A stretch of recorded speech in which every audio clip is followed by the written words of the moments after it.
නීති විධාන ආධිපත්‍ය නිසි පරිදි අපි සම්පූර්ණ කරලා තියෙනවා. බොහෝ අය හිතුවා තමන් සතු තියෙන පෞල් බලය තමන්ගේ ඉතිහාසය විසින් තමන්ට නීතියට කිට්ටු වෙන්න බැරි අය කියලා. හැබැයි ඔප්පු කරලා තිබෙනවා නීතියට ළඟා වෙන්න බැරි කිසිවෙක් යලි ලංකාවේ නොසිටින බව. හැම කෙනා ගාවටම නීතිය ළඟා වෙන්න පුළුවන්. ඒක අත්‍යවශ්‍ය සාධකයක්. අපි ඉස්සරහට කරලා තිබෙනවා. සමහර අය ඒගොල්ලෝ අපරාධ පරීක්ෂණ දෙපාර්තමේන්තුවේ පාරට යන එක තපාසයක් කියලා හිතුවා. එහෙම හිටියේ හොඳයි. හොඳට හොරකම් කරලා මහජන විධානේ නාස්ති කරලා හැබැයි තමන් මට එක්රැස් කරගෙන ඉත රැස්වලෙන් හිතුවා. CID එකට ගොඩ වෙන එක, අල්ලස් එකට ගොඩ වෙන එක අපහාසයක් ලෙස සැලකුව යුගයක් තිබුණා. ඒ නිසා තමයි සමහර අයගේ ගෙවල් වලට ගිහින් තමයි අපරාධ පරීක්ෂණ දෙපාර්තමේන්තුවට කට උත්තර ලිව්වේ. අද කිසිවෙක් ගෙදර යන්නේ නැහැ. හැම කෙනාම ඉන්න අපරාධ පරීක්ෂණ දෙපාර්තමේන්තුවෙන් සාමාන්‍ය කෙනා යන දොරටුවෙන් ඇතුළට එන්න ඕන. නීතිය නරකද? නීති ස්ථාපිත කළා කියලා. ඒ වගේම අපි දන්නා මේ රටේ අපරාධ මත්ද්‍රව්‍ය ඒ හුදු මත්ද්‍රව්‍ය ව්‍යසනයක් නෙවෙයි. ඒකත් එක්ක ගොඩනැගෙන අපරාධ රාජ්‍යයක් තිබෙනවා.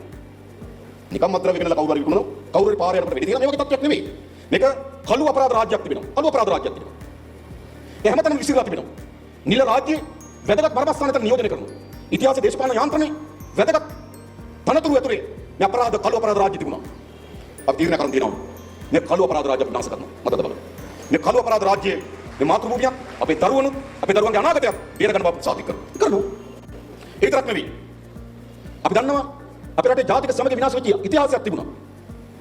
හැම වෙලාවෙම කොතනකෝ සමාජ අර්බුදයක් එනකොට ජනතාව ගැටලුවක් එනකොට ඒක පල්ලියට ගහනවා. මම මේ ළඟදී හමුදාය බුද්ධියන් සෙනෙල්දාරින් මම කියන වෙලාවෙදී ඕන එක සාකච්ඡා කරා. හරි තා පැහැදිලි. එකම account එකෙන් මුස්ලිම් අන්තවාදයට පඩි දීලා තියෙනවා. සිංහල අන්තවාදයට පඩි දීලා තියෙනවා.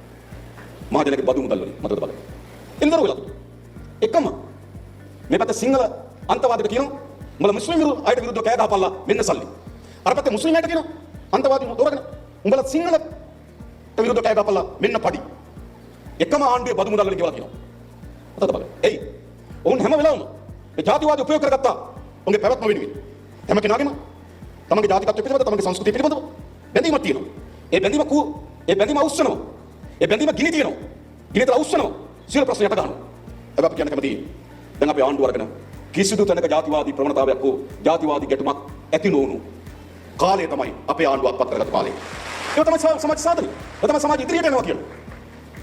අපි හැම විටම කියනවා ජාතිවාදීලා කිසිසේත්ම අපි රටේ අපි ඉන්න දෙන්නේ නැහැ. මතක තියාගන්න. රට එකට ගොඩනගන රට බෝලපත් කරනවා. ඒ නිසා ආණ්ඩුවක් හැටියට අපිට තව යා යුතු දුර ගොඩක් තියෙනවා. හැබැයි පදනම් පෞරු ශක්තිමත් කරලා තියෙනවා. අපිට අද ඉතාම ශක්තිමත් කුළුණු මත නැගිට මේ රටේ පුරවැසියන්ට මේ රටේ ආර්ථිකයට කර්මාන්ත කරුවන්ට ව්‍යවසායකයන්ට ආරාධනා කරන්න පුළුවන් දැන් ඉන්න රට හදන්න කියලා.